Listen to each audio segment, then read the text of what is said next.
Dahil na-mention ko I don't want to speculate. Let's just wait for it to happen if it does happen.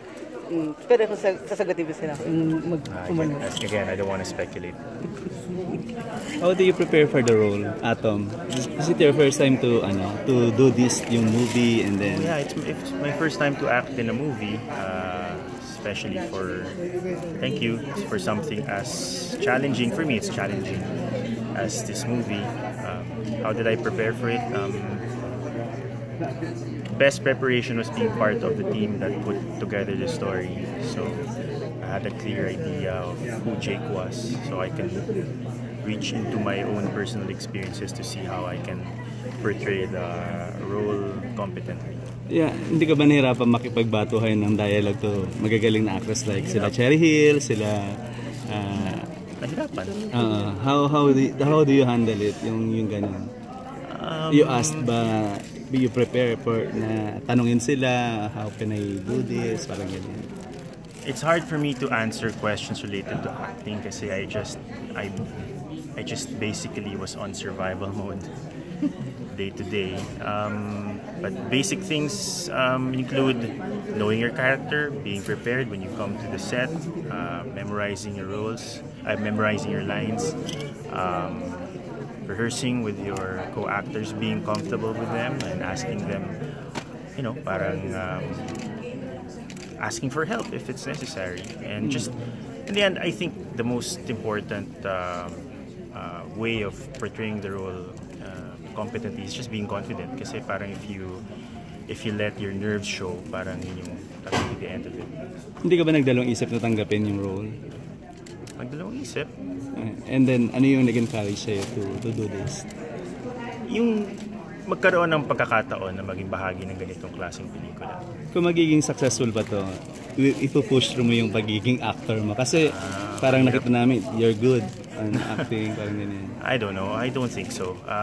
This is a very special opportunity. It's almost tailor-made, like parang si Direk Mike De Leon wanted a movie about a journalist, didn't want an actor to portray it, so he got an actual journalist. And it's also maraming meta cinema, so it's important to get a person who people will recognize as a journalist, and then seeing him in a fictional setting will make them think, So it's all of those things are deliberate. I don't see that happening again in another project. Parang alam ka namang gumawa na naman ako ng pelikula about a journalist, di ba? But I don't know, who knows, right? hindi ko naman nakalang gagawa rin ako ng pelikula sa tanang buhay ko, but I'm here. So, last on me, tanong ko lang, ano yung pinaka-challenging na eksenang ginawa mo dito and kanino? Kanino ka na-challenge na ka-eksena? Yung kay Cherie ba? Yung suntukan mo ba with your big brother? Mahirap sabihin kung ano yung pinaka-challenging. Siguro, medyo nahirapan ako doon sa trying to portray emotions at the same time keeping that reserved characterization, kasi si Jake is a person who doesn't like showing emotions. He doesn't like being vulnerable. He doesn't like looking like he's hurt or looking like he is sad. Ang emotion lang gusto niya pakita niya is anger and aggressiveness. So halimbawa, nung namatay si Johnny, I had to keep it in. So it's difficult to kind of to portray those nuanced emotions. But again, each scene for me was difficult kasi parang I had to hold my own against really great actors, and I'm in the film like 80% of the time, so yes. Matatakot ka rin ba kasi baka sabihin yung the dirty times na pinapunta mo dito kasi parang strong man rin yung nagpapanggit. No, that's life. You have to ruffle a few feathers, otherwise what are we here for? Atom, I'm sure you know that this movie will affect your career in one way or another. Gaano ka ka-prepared na harapin yung mga consequences na ito? Sabi nga naman millennial, YOLO, di ba? So ready ka na?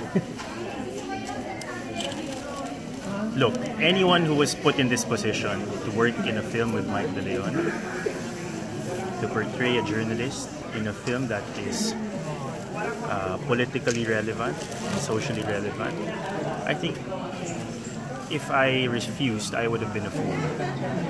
I'm fully aware of the consequences and the risks. I mean, it might, I don't know, it might affect my work, no? How people look at me as a journalist, but whatever.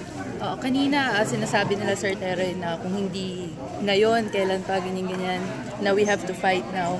Pero alam naman natin ang nangyari kila Jonas Burgos, Shirley Cadapan. I'm sure you know him. And you know her, you know them. Parang kailangan bang i-risk natin ang life natin just to get what we want for this country? Wala namang pagbabago na nakakamit na hindi pinaglalaban.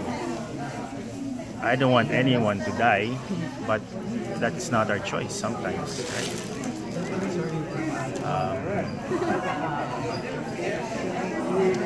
And there's a long game, you know, parang, and when I say long game, it doesn't, it's not just about what's happening now, it's about what are the steps that you have to undertake for the changes to be genuine and long-lasting. So, I think a great place to start is what Cherie said, you know, na para just use our competence, our talent to achieve the change that you want to see. Kasi sino pa bang gagawa nun? Please invite them na lang. Please invite them to watch Citizen Jake. Yes, please, everyone, on May 23, go out and watch Citizen Jake. It's important that you guys go out on May 23 because the odds are stacked against us. So if you could support the film, we'll be very much obliged. Can I answer?